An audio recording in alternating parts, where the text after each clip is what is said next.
अच्छा जी, पहले ये बताइए मुझे कि कल जो टॉपिक समझाया था मैंने आपको इनविटेशन टू ऑफर वाला, वो क्या सबको क्लियर हो गया? Invitation to offer is different from an offer. Invitation to offer is different from an offer, ये बात ध्यान रखिएगा। Number one. Number two, video on कीजिए। श्रिया, राघव, एंसल, श्रुति, सुहान, दक्ष, अपने अपने वीडियो ऑन कीजिए। मुझे ये बताइए, दक्ष अग्रवाल, यस सर। मुझे ये बताइए, इनविटेशन टू ऑफर का जब भी क्वेश्चन आए तो केस लॉ कौन सा लगेगा वहां पर? सर हावी वर्सेस फेसी। हार्वी वर्सेस पेसी, ध्यान रखना। हार्वी वर्सेस पेसी का केस वहां लगता है, एक तो इनविटेशन टू ऑफर में, जब इनविटेशन टू ऑफर में when answering to a question or mere replying to a price query is not considered as invitation, is not considered as an offer। ठीक है भैया, ध्यान रखना ये बात। तो अपन ने क्या क्या पॉइंट कर लिए थे? We did 3 points regarding the essential elements of a valid contract, कि sir offer must be capable of creating legal relationship, intention to create legal relationship होना चाहिए।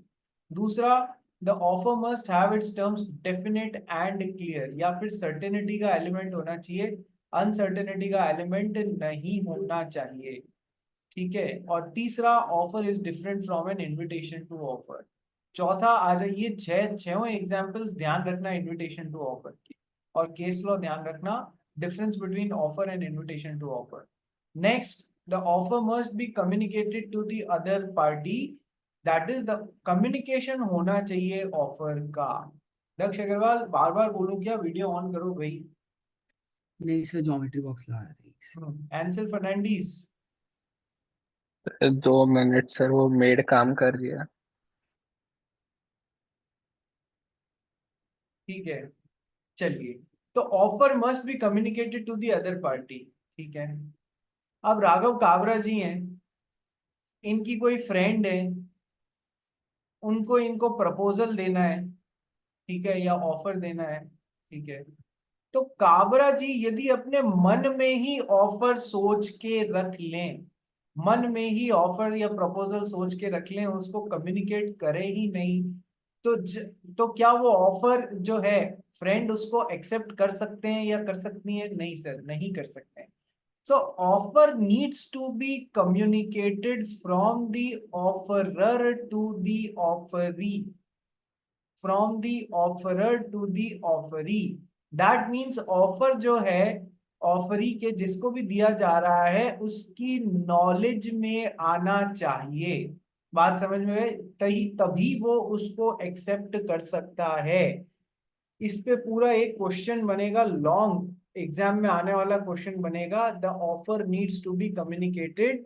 जब तक इसने अपने, या तो मन में ही ऑफर सोच के रख लिया, या फिर ऑफर लेटर टाइप किया इसने, ऑफर लेटर टाइप किया, लेकिन उसको अपनी ड्रॉर, अपनी टेबल के ड्रॉर में ही रख लिया, उसको पोस्ट नहीं किया, उसको भेजा नहीं, तो क्या वो सही में कम्युनिकेट होएगा? नहीं sir, it will not be communicated. तो ऑफर पूरा हो उसके लिए जरूरी है, offer needs to be communicated to the other party, that means it should come to the knowledge of the सामने वाली पार्टी। यदि उसकी नॉलेज, देखो कई बार ऐसा भी होता है, समझना इसको, कई बार ऐसा भी होता है कि मिस्टर वाई को ऑफर के बारे में पता नहीं है अभी, लेकिन उन्होंने काम वही कर दिया जो कि एक्सेप्टेंस वाला है, उन्होंने काम वही कर दिया जो कि एक्सेप्टेंस वाला है। सर लेकिन अपन ने पढ़ा था कि प्रोसेस कहाँ से स्टार्ट होती है, पहले ऑफर कम्युनिकेट होना चाहिए, फिर ही उसका एक्सेप्टेंस किया जा सकता है। तुमको ऑफर के बारे में पता नहीं है, लेकिन तुमने बेध्यानी में काम एक्सेप्टेंस वाला कर लिया, तो क्या वो वैलिड एक्सेप्टेंस होगी? नहीं सर, वो वैलिड एक्सेप्टेंस इसलिए नहीं होगी क्योंकि आपको ऑफर के बारे में तो पता ही नहीं था। इसलिए बोलते हैं offer needs to be communicated. Case का नाम है लालमन शुक्ला वर्सेस गौरी दत्त। ठीक है। केस में हुआ क्या था, आइए समझते हैं। एक गौरी दत्त साहब थे, इनके घर का नेफ्यू, इनका कोई नेफ्यू या नीस जो भी था वो गुम गया था, गौरी दत्त जी थे। ओके, पुराने टाइम का केस है। तो सबके हाथ पैर फूल गए, बच्चा घर का गुम हो गया है। सबने खूब ढूंढा, इधर उधर खूब ढूंढा, बच्चा मिला नहीं। गौरी दत्त साहब ने, इनके यहाँ पर एक सर्वेंट काम करता था, ठीक है, सर्वेंट का नाम था लालमन शुक्ला। शुक्ला जी थे, ठीक है। तो लालमन शुक्ला जी को भेजा, सब जगह जाओ, देख के आओ बच्चा कहाँ है, ढूंढो उसको, ढूंढ के लेके आओ। लालमन शुक्ला जी निकल गए, सर्वेंट निकल गए बच्चे को ढूंढने के लिए। पूरा मतलब शहर छानने के लिए टाइम लगता है, तो ये निकल गए। पीछे से रात हो गई, शाम हो गई, ठीक है। शाम होने के बावजूद भी घर का बच्चा मिला नहीं।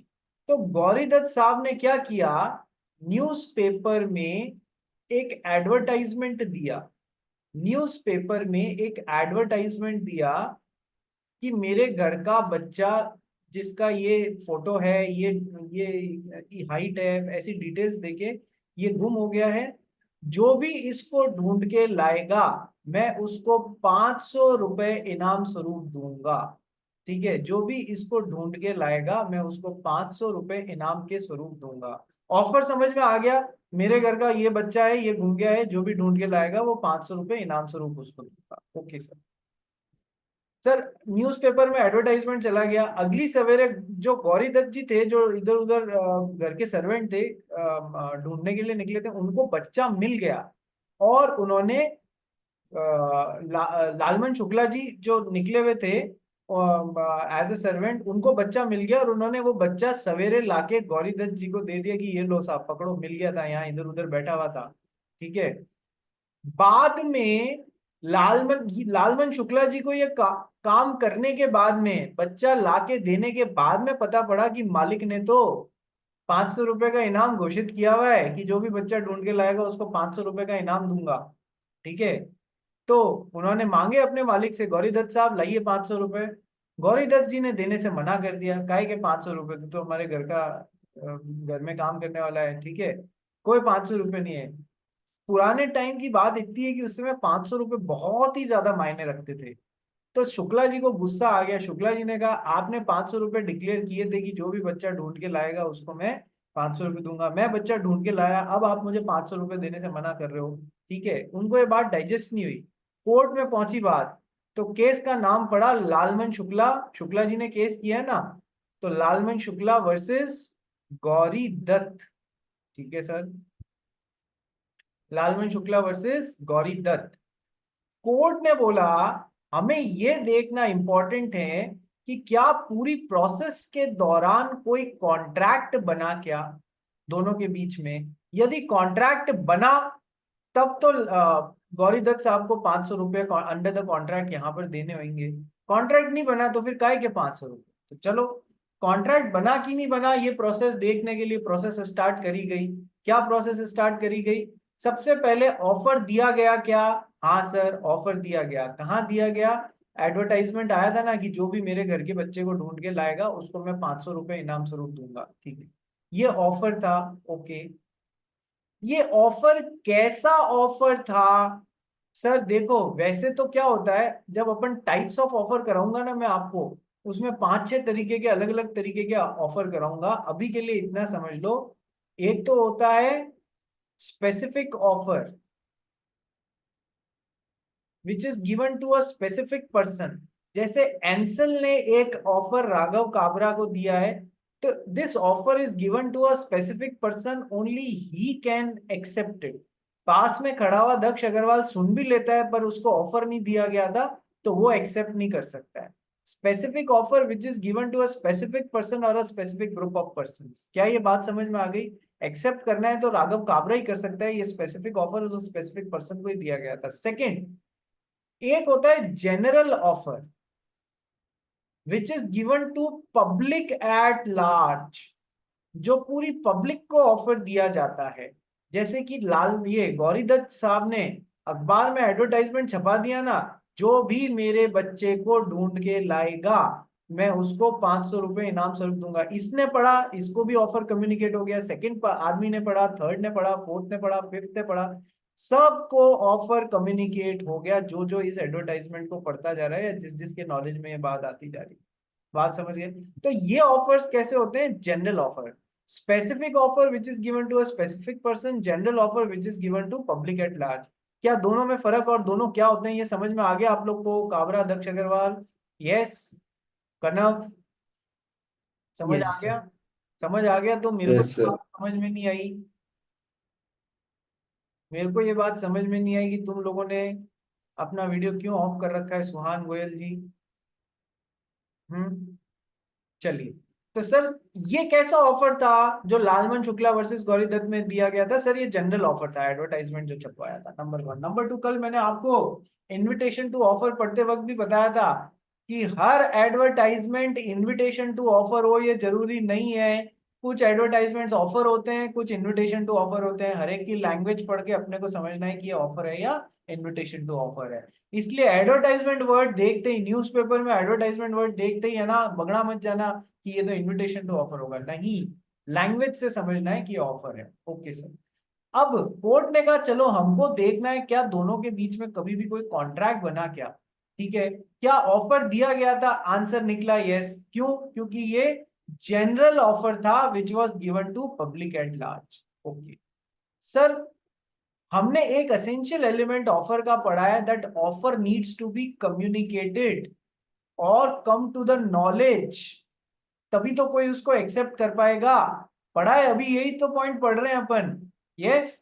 तो सर क्या लालमन शुक्ला जी जब बच्चा ढूंढ रहे थे, भाई उनको तो पहले ही घर से बाहर भेज दिया था, आप जाओ बच्चा ढूंढ के लाओ यार, ठीक है, फिर बाद में अखबार में एडवर्टाइजमेंट दिया गया, ना उन्होंने अखबार पढ़ा, ना उनको इस बारे में कोई जानकारी थी, तो क्या ऑफर उनको कम्युनिकेट हुआ? क्या ऑफर उनकी नॉलेज में आया? नहीं सर, ऑफर उनकी नॉलेज में आया ही नहीं। अच्छा, ऑफर जो था, जो भी मेरे घर का बच्चा ढूंढ के लाएगा उसको मैं 500 रुपये दूंगा, ठीक है। एक्सेप्टेंस का एक्ट क्या होता? बच्चा ढूंढकर लाकर देना ही तो ऑफर के प्रति एक्सेप्टेंस का एक्ट होता। यस, ऑफर को एक्सेप्ट कैसे करते? बच्चा ढूंढ के लाके देते तो वो that would have constituted an act of acceptance. बोलो समझ में आया? यस और नो? Yes sir. तो offer needs to be, offer जो है वो कम्युनिकेट होना चाहिए, और कम्युनिकेट होने के बाद में ही वो एक्सेप्ट हो सकता है। ओके सर, यदि कॉन्ट्रैक्ट बनाने की बात कर रहे हैं तो एक्सेप्टेंस जो है उसका सेकंड स्टेप होता है, फर्स्ट स्टेप होता है ऑफर का नॉलेज में आना, ऑफर मिलना, ठीक है सर। सर क्या उनको ऑफर नॉलेज में आया था जो सर्वेंट थे लालमन शुक्ला जी? नहीं सर, ऑफर उनकी नॉलेज में कभी भी नहीं आया, ऑफर उनका कभी भी कम्युनिकेट नहीं हुआ, और उन्होंने बच्चा लाके दे दिया, यानी उन्होंने एक्सेप्टेंस वाला काम तो कर दिया, लेकिन सर ऑफर कभी उनको मिला ही नहीं था। लेकिन हमारा स्टेप कॉन्ट्रैक्ट बनने का कहाँ से चालू होता है? पहले ऑफर आएगा फिर एक्सेप्टेंस आएगा। बिना ऑफर के यदि आपने काम एक्सेप्टेंस वाला कर भी दिया है, it would not constitute a valid acceptance, and hence जब ऑफर ही कम्युनिकेट नहीं हुआ, वैलिड एक्सेप्टेंस ही नहीं हुई, तो फिर सर क्या आगे का स्टेप बन के और कॉन्ट्रैक्ट पूरा होएगा? नहीं सर, कॉन्ट्रैक्ट पूरा बन ही नहीं पाएगा। तो सर क्या लालमन शुक्ला और गौरी दत्त के बीच में कभी भी कॉन्ट्रैक्ट बना? नहीं सर, कभी भी कॉन्ट्रैक्ट नहीं बना। तो कोर्ट ने बोला जब कोई कॉन्ट्रैक्ट ही नहीं बना तो ये तुमको 500 रुपये देने के लिए क्यों बाध्य है भैया? नो कॉन्ट्रैक्ट नथिंग डूइंग, कोई 500 रुपये नहीं मिलेंगे। इस तरीके से लालमन शुक्ला जी को कॉन्ट्रैक्ट का ज्ञान नहीं होने के कारण उस जमाने में 500 रुपये की थप्पड़ पड़ गई बात, और ये लैंडमार्क केस बना। लैंडमार्क मतलब क्या होता है? लैंडमार्क मतलब होता है जो अपने को दिशा दिखाने का काम करे। जैसे कि कोई पूछे बांगुर नगर कैसे आना है, तो आप बोलोगे इनऑर्बिट मॉल के पहले वाला जो बस स्टॉप है, लास्ट बस स्टॉप है, वहां से गली के अंदर घुस जाना, आपका बांगुर नगर आ जाएगा। तो आपने इनऑर्बिट मॉल को लैंडमार्क जैसे जगह दिखाने के लिए, रास्ता बताने के लिए काम लिया ना? Yes sir. उसी तरीके से कानून में रास्ता बताने के लिए एक तो सेक्शंस होते हैं, एक्ट्स होते हैं, दूसरा क्या होता है? लैंडमार्क केसेस होते हैं, ठीक है। लैंडमार्क केसेस हमको कानून का रास्ता बताते हैं कि कानून कैसे, किस रास्ते पे चल के जाना है। तो सर जब तक ऑफर कम्युनिकेट ही नहीं हुआ, सर उस the act constituted its acceptance will not be taken as an acceptance, and hence no contract will be form, and hence offer was not communicated. Offer needs to be communicated to the other party, उसकी knowledge में आना चाहिए। Lalman Shukla versus Gauri Dutt. क्या ये case समझ में आ गया? क्या ये केस समझ में आ गया और क्या कहना चाह रहा है वो समझ में आ गया? Yes sir. हाँ भाई, किसी को डाउट है? किसी को डाउट है या समझ में आ गया? श्रेया कर्नावट, डाउट तो नहीं है? ओके, प्रिशा जी कहाँ चले गए? प्रिशा जी भेजे में शुक्ला जी को याद रखना, ठीक है? कभी कभार क्वेश्चंस आ जाते हैं शुक्ला जी के ऊपर। ओके, चलिए।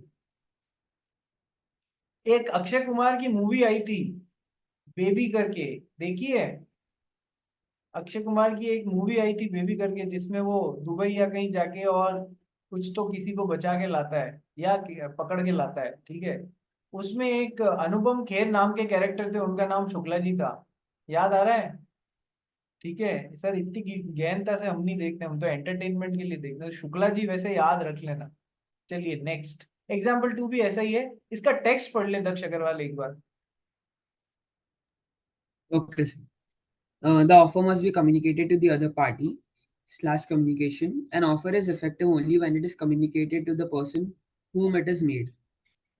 This is true of specific as well as general offer. The communication may be expressed or implied. An acceptance of an offer in ignorance of an offer is not acceptance at all. देख लो, क्या? 3 बातें। Offer is effective only when it is communicated to the person to whom it is made. Sir, general offers public at large को communicate किए जाते हैं, specific offers specific person के लिए होते हैं। तो सर, जिसके लिए भी है उसको जब कम्युनिकेट हो जाएगा तो ही वो ऑफर इफेक्टिव होगा, पहली बात। ये दोनों तरीके के ऑफर्स के लिए सही है, स्पेसिफिक ऑफर्स के लिए भी सही है और जनरल ऑफर्स के लिए भी सही है। कम्युनिकेशन तो ऑफर ऑफर कैसे भी दिया जा सकता है, एक्सप्रेस वे में या इम्प्लाइड वे में, उससे कोई फर्क नहीं पड़ता है।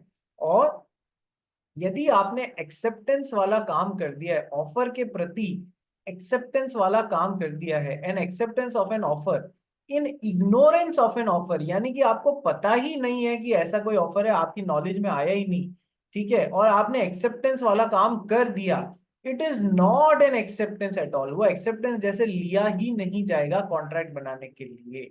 पहले ऑफर कम्युनिकेट होना चाहिए, फिर एक्सेप्टेंस। एग्जाम्पल पढ़ोगे, Lalman Shukla versus Gauri Dutt. G sent his servant L to trace his lost nephew. When the servant had left, G announced a reward of rupees 500 to anyone who traces the missing boy.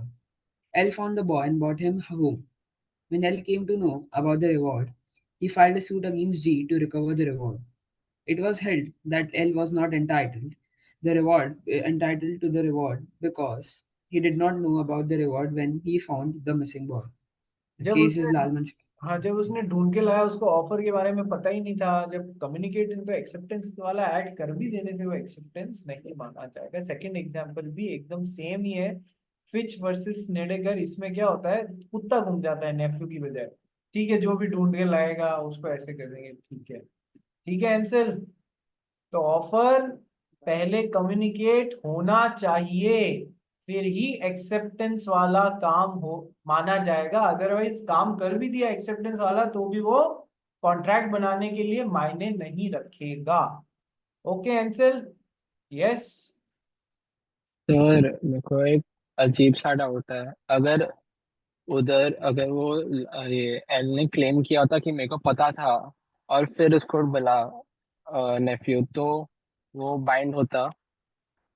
देखो मेरी बात सुनो, L stands for Lalman Shukla और G stands for Gauri Dutt. अब तो समझ में आ गया पूरी कहानी क्या है, ठीक है सर। अब एंसल बोल रहा है कि सर मुझे एक अजीब सा डाउट है।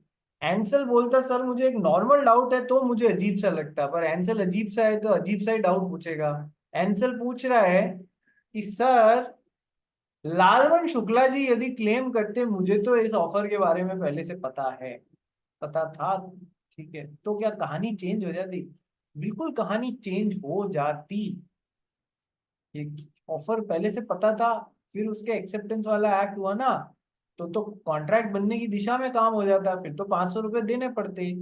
पर सर इसमें मत जाना, कोर्ट में उन्होंने क्या बोला, जब कोर्ट में वकील लोग जिरे करते हैं ना आपस में, हाँ भाई आपको ऑफर के बारे में कब पता पड़ा, तो लालवन शुक्ला जी बेचारे बोले, कोर्ट में बोल गए कि मुझे तो तब पता पड़ा साहब जब मैं बच्चे को ढूंढ के लाया, घर पे बच्चे को सौंप दिया, तब मुझे पता पड़ा, अरे 500 रुपए का इनाम था। वो बेचारे भोले, उन्होंने बोल दिया।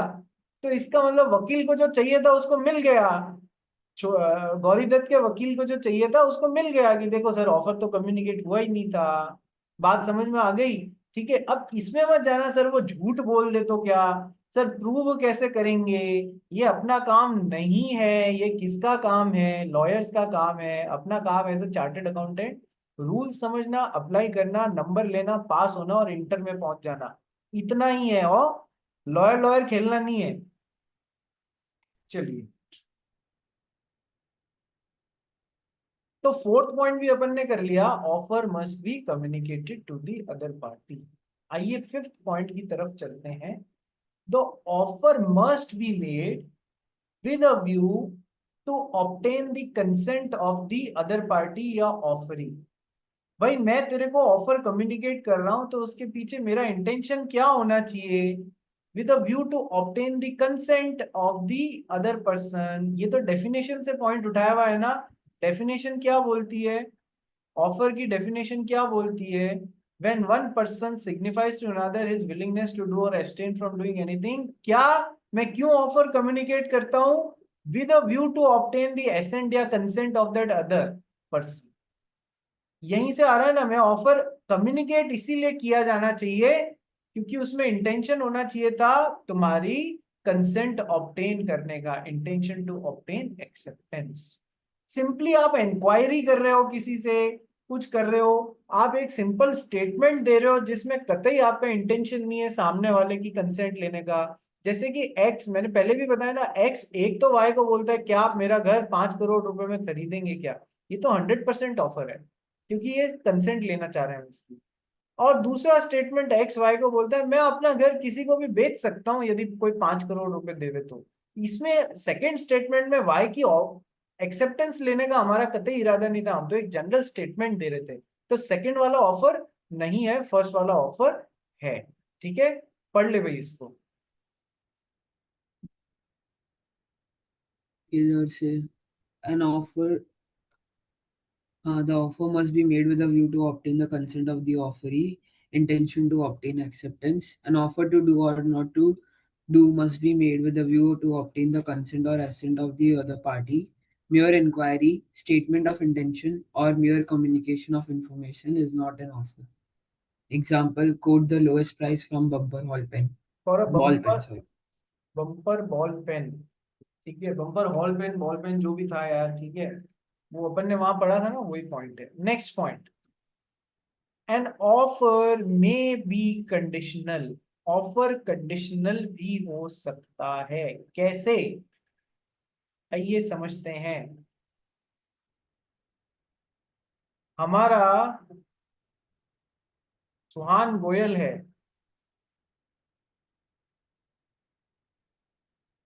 सुहान गोयल साहब आपके ऊपर एग्जाम्पल लिया जाएगा तभी वीडियो ऑन करोगे क्या? नहीं सर, ऐसा नहीं है सर। ठीक है, चलिए आ जाइए। तो हमारा सुहान गोयल है, इसके पापा विदेश गए हैं किसी काम से। ओके, सारी फैमिली विदेश गई है, बस इसको छोड़ गई है। क्यों छोड़ गई है कि मोदी सर की क्लासेस मिस नहीं होनी चाहिए एट एनी कॉस्ट, इसलिए छोड़ के चली गई है। ठीक है, चलिए अब सुहान गोयल के साथ में इसकी ग्रैंड मदर दादी जी भी हैं। ओके, सुहान गोयल के फादर इसको जाने से पहले थोड़ा कैश देके चले गए, 20,000 रुपए कैश देके चले गए कि देख मैं आ जाऊंगा 2-4 दिन में, जितने देर को इससे ज्यादा पैसे की तो क्या ही जरूरत पड़ेगी, तो रख ले ये पैसे। ओके, काम आए घर पे, समझदारी में काम लेना, पार्टी वार्टी मत कर लेना इसकी। चलिए नेक्स्ट। ओके, पीछे से क्या होता है कि देखो किस्मत जो होती है ना वो ऐसे टाइम पे ही हैमरिंग करती है जब आदमी थोड़ा सा अकेला या परेशान होता है, ये किस्मत की खूबसूरती होती है। ठीक है, पीछे से पड़ गई, पापा तो गए हुए विदेश और पीछे से दादी जी पड़ गए बीमार। ओके सर, बीमार पड़ गए, दादी जी को भर्ती कराना पड़ गया हॉस्पिटल में, हॉस्पिटल में भर्ती कराना पड़ गया। हॉस्पिटल वालों ने कहा चलो पैसे डिपॉजिट करा दो यार थोड़ा इनके लिए, कि कितने कराने हैं, कि कोई नहीं आप 2 लाख रुपए डिपॉजिट करा दो।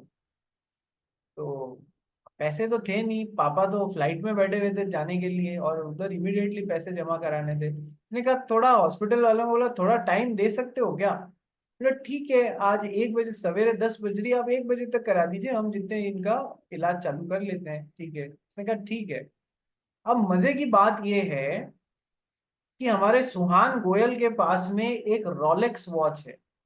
रोलेक्स वॉच जानते हो ना, बहुत ही महंगी घड़ी होती है, ठीक है।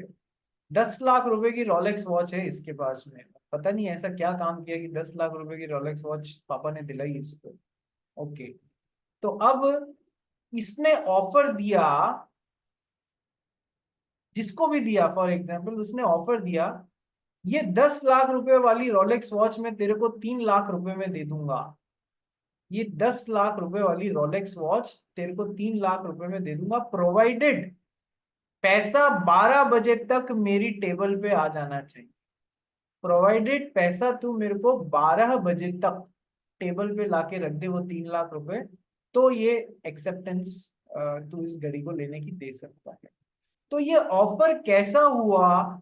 ये ऑफर कंडीशनल ऑफर हुआ, जिसमें एक कंडीशन पड़ी हुई है कि यदि आपको ये रोलेक्स वॉच 3 लाख रुपए में खरीदनी है, तो the condition you need to meet with first is कि आपको 3 लाख रुपए का अरेंजमेंट 12 बजे तक मेरे पास लाके कर देना पड़ेगा, तो आप इस ऑफर का एक्सेप्टेंस कर सकते हैं। केवल एक्सेप्टेंस एक्सेप्टेंस बोलने से और कंडीशन पूरी नहीं करने से वो उसका एक्सेप्टेंस नहीं माना जाएगा। बात समझ में आ गई कि offer might be conditional, it is a valid offer. ये बिल्कुल होता है दुनिया में, it is a valid offer, ठीक है। रोलेक्स वॉच याद रह जाएगी एग्जाम में? हाँ सर, रोलेक्स वॉच याद रह जाएगी। अच्छा, आप लोग कहीं पर सेल वेल लगती है तो उसमें वो ऐसा एडवर्टाइजमेंट देते हैं ना कि लेवाई की जीन्स जो 5,000 रुपए की है वो आज केवल 1500 में। ओके सर, अब ये बड़े बड़े ब्रांड्स की ये चीज, और सही में वो जेन्युइन चीजें हैं, बड़े बड़े ब्रांड्स की चीज मोर देन 60% ऑफ, 5,000 रुपए की चीज 2,000 रुपए में, ऐसे ऐसे। लास्ट में नीचे एक छोटा सा स्टार लगा के लिख देते हैं, the offer is valid till stock lasts. भीड़ पड़ती है ना ऐसी जगहों पर, यस सर, ऐसे टाइम पे बहुत लेने के लिए भीड़ पड़ती है। तो ऑफर तभी तक वैलिड है जब तक हमारा स्टॉक बचा हुआ है भाई, ठीक है। Till stock last, the offer is valid till stock last. जब तक हमारा स्टॉक है तब तक इन चीजों के लिए ऑफर है। स्टॉक खत्म होने के बाद आप तो आएंगे और बोलेंगे नहीं नहीं आपने ऑफर दिया है, मैं तो एक्सेप्ट कर रहा हूं, तो ऐसा नहीं चलेगा, ठीक है। Offer is valid till stock last, या फिर offer is valid till next 3 days और टिल स्टॉक लास्ट, अगले 3 दिन, या फिर stock last which ever is earlier. पहले 3 दिन खत्म हो जाते हैं तो ऑफर खत्म हो जाएगा, या 3 दिन भी दूसरे दिन ही स्टॉक खत्म हो जाता है तो पहले ऑफर खत्म हो जाएगा, विच एवर इज अर्लियर। तो ये भी देखना, ऐसे भी कंडीशनल ऑफर्स होते हैं कि तुमको ये ऑफर को एक्सेप्ट करना है तो पहले ये कंडीशन फुलफिल होनी चाहिए। ऑफर में भी कंडीशन, आई होप समझ में आ गया होगा, इतना भी डिफिकल्ट नहीं। पढ़ ले भाई। The offeree is free to lay down any terms and conditions in his offer, and if the other party accepts the offer, then he would be bound by those terms and conditions. The important point is that if there are some special terms and conditions, they should also be communicated. भाई जो भी है special terms and conditions वो सब communicate होनी चाहिए, ठीक है। वो तो एक सिंपल बात है ही है, ये सब होना चाहिए, ठीक है। अब the offeror is free to lay down any terms and conditions in his offer. जैसा मैंने बताया, ऑफर एक्सेप्ट 3 लाख रुपए में रोलेक्स वॉच चाहिए तो 3 लाख रुपए 12 बजे से पहले टेबल पे रख दें। इस तरीके से समझदारी से सुहान गोयल ने अपनी दादी जी को अस्पताल में इलाज करा लिया। रोलेक्स घड़ियां तो और भी आती रहेंगी, ठीक है। चलिए next, an offer should not contain the term the non compliance of which would amount to acceptance. बहुत बढ़िया पॉइंट है ये। An offer should not contain the term the non compliance of which would amount to acceptance. समझो, हमारा Anselm Fernandes है, ठीक है। Major major questions examples में मैं एंसल को जरूर लेके आता हूँ। एंसल फर्नांडिस है, ओके सर। एंसल फर्नांडिस ने एक ऑफर दिया हमारे कनव को। क्या ऑफर दिया? कनव को ऑफर दिया कि कनव, क्या तू अपनी मर्सिडीज कार मेरे को 10 लाख रुपए में बेचेगा। कनव, क्या तू अपनी मर्सिडीज कार मेरे को 10 लाख रुपए में बेचेगा? और यदि तूने इस ऑफर का जवाब अगले 3 दिन में नहीं दिया तो मैं ये मान लूंगा कि तूने मेरा ऑफर एक्सेप्ट कर लिया। देख चालबाज को, देख कैसा इस ऑफर का डिजाइन कैसे किया इसने, एंसल ने। कनव, क्या तू अपनी मर्सिडीज 10 लाख रुपए में मेरे को बेचेगा? यदि तूने 3 दिन में इस ऑफर का, अगले 3 दिन में इस ऑफर का जवाब नहीं दिया हाँ या ना में, तो मैं ये मान लूंगा तूने मेरे ऑफर का एक्सेप्टेंस कर लिया। ठीक है, और 10 लाख रुपए में फिर तेरे को मेरे को मर्सिडीज बेचनी पड़ेगी, मतलब यही हुआ। ठीक है। ऐसे बहुत घोटालेबाज आए जिन्होंने ऐसे ऐसे ऑफर किए कि अगले 3 दिन में ऑफर का जवाब नहीं दिया तो हम ये मान लेंगे कि आपने मेरे ऑफर को एक्सेप्ट कर लिया है। तेरे लिख देने से क्या होता है? कुछ नहीं होता है। ठीक है। तो offer should not contain a term the non compliance. यदि जवाब नहीं दिया तो वो एक्सेप्टेंस मान ली जाएगी। ना ना ना ना, ऐसे नहीं कर सकते। ठीक है। ये इसकी इच्छा है, ये इसको जवाब देना भी मुनासिब नहीं समझ रहा है, अपना टाइम खराब करना मुनासिब नहीं समझ रहा है इस पे। ठीक है। तो इसकी इच्छा है ये ऑफर एक्सेप्ट करे रिजेक्ट करे। यदि कोई जवाब एक्सेप्टेंस का जवाब दे ही नहीं रहा है, यदि एक्सेप्टेंस का जवाब दे ही नहीं रहा है, तो फिर तो ऑफर ऑटोमेटिकली रिजेक्ट हुआ हुआ माना जाएगा ना, यदि रीजनेबल टाइम के अंदर अंदर एक्सेप्टेंस नहीं बोल रहा है तो।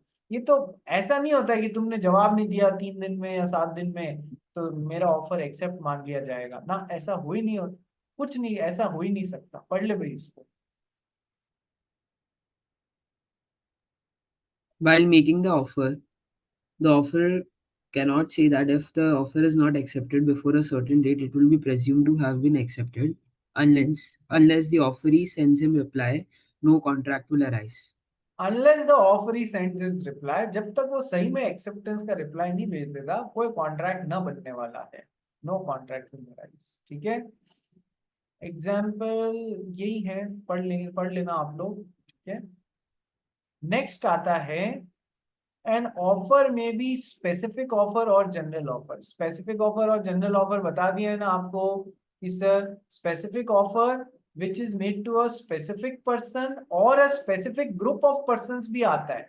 ये अभी अपन पढ़ेंगे नीचे। जनरल ऑफर, स्पेशल ऑफर को स्पेसिफिक ऑफर भी बोलते हैं, और भी 3 तरीके के ऑफर्स होते हैं, ये अपन डिटेल से यहाँ नीचे पढ़ेंगे। पर यहाँ तो अपन को ध्यान है ना, ऑफर स्पेसिफिक ऑफर भी हो सकता है और ऑफर जनरल ऑफर भी हो सकता है। जनरल ऑफर का मतलब which is made to public at large, और पूरी दुनिया को ऑफर दे दिया आपने, which is made to public at, अखबार में छपा दिया ऑफर को, जो पढ़ रहा है उसको ऑफर कम्युनिकेट होता जा रहा है, उसकी नॉलेज में आता जा रहा है।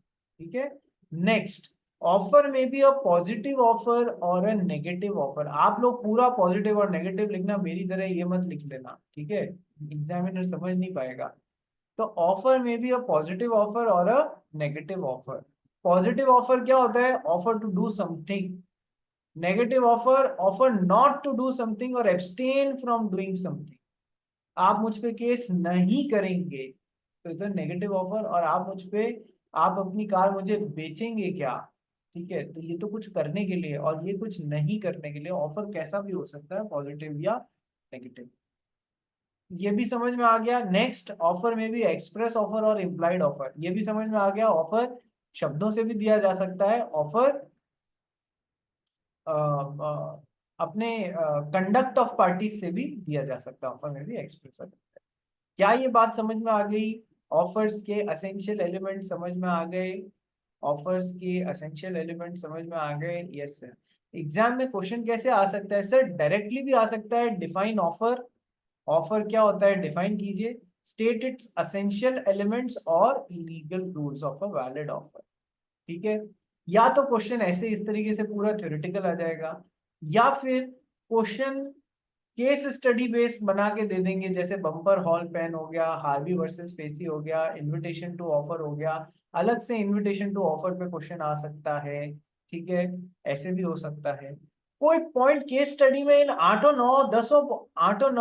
पॉइंट्स में से कुछ भी बना के क्वेश्चन बना के आपको दे सकते हैं। आपको आइडेंटिफाई करना होगा यार यहाँ पर essential element of a valid offer का ये वाला पॉइंट पूरा नहीं हो रहा है, इसलिए ये ऑफर वैलिड ऑफर नहीं है। सर स्पेसिफिक ऑफर या जनरल ऑफर के ऊपर क्वेश्चंस दिए जा सकते हैं, यस, स्पेसिफिक ऑफर या जनरल ऑफर। ऐसे क्वेश्चन दे सकते हैं कि सर रैक में with a price tag on it ये मटेरियल पड़े हुए थे, फिर कोई आया उसको उठा के और बोला ये मेरे को खरीदना है, अब सामने वाले ने बेचने से ही मना कर दिया, बताओ आपसे लीगल राय मांगी जा रही है क्या? तो आपको याद आना चाहिए ये तो इन्विटेशन टू ऑफर वाला पॉइंट है। आपको क्या याद आना चाहिए? ये तो इन्विटेशन टू ऑफर वाला पॉइंट है। तो इन्विटेशन टू ऑफर होके फिर ऑफर दिया जा रहा है तो दुकानदार उसे एक्सेप्ट या रिजेक्ट कुछ भी कर सकता है। यदि रिजेक्ट कर दिया तो कोई कॉन्ट्रैक्ट नहीं बना, यदि एक्सेप्ट किया तो कॉन्ट्रैक्ट बनेगा तो फिर देना पड़ेगा, एज सिंपल एज दैट। छोटे छोटे पॉइंट्स पे भी आ सकता है। ऑफर में भी या कंडीशनल ऑफर पे भी प्रैक्टिकल क्वेश्चन आ सकता है। हाँ सर, कंडीशनल ऑफर भी हो सकता है। इस बात पे भी हो सकता है कि यदि तूने 7 दिन में एक्सेप्ट नहीं किया, कोई जवाब नहीं दिया, तो मैं ये मान के चलूंगा कि तूने ऑफर एक्सेप्ट किया है। तो आपको ये लाइन लिखनी पड़ेगी, offer should not contain a term the non compliance of which would amount to acceptance. ठीक है, किसी भी चीज पे आ सकता है। अब अपन चालू करते हैं क्लासिफिकेशन ऑफ ऑफर या टाइप्स ऑफ ऑफर।